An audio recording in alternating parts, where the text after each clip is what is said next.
ప్రస్తుతం అయితే ఆటలాడుతున్నారు. రేపొద్దున వాడి భవిష్యత్తు ఏంటి అనేది కూడా ఇక్కడ ఒక ప్రశ్న. జగన్ వస్తే ఇదే వాలంటీర్ కొనసాగుతారు. అవును, అది ఓకే. చంద్రబాబు నాయుడు వస్తే ఈ వాలంటీర్లు ఎవరు ఉండరు. వాడు రాజీనామా చేసినా చేయకపోయినా తీసేస్తారు. 99% తీస్తారు.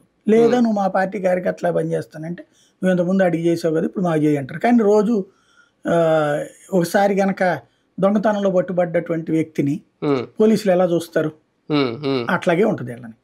వచ్చినా కూడా రోజు వీళ్ళ మీద నెగిటివ్ గానే ఉంటుంది వాళ్ళకి.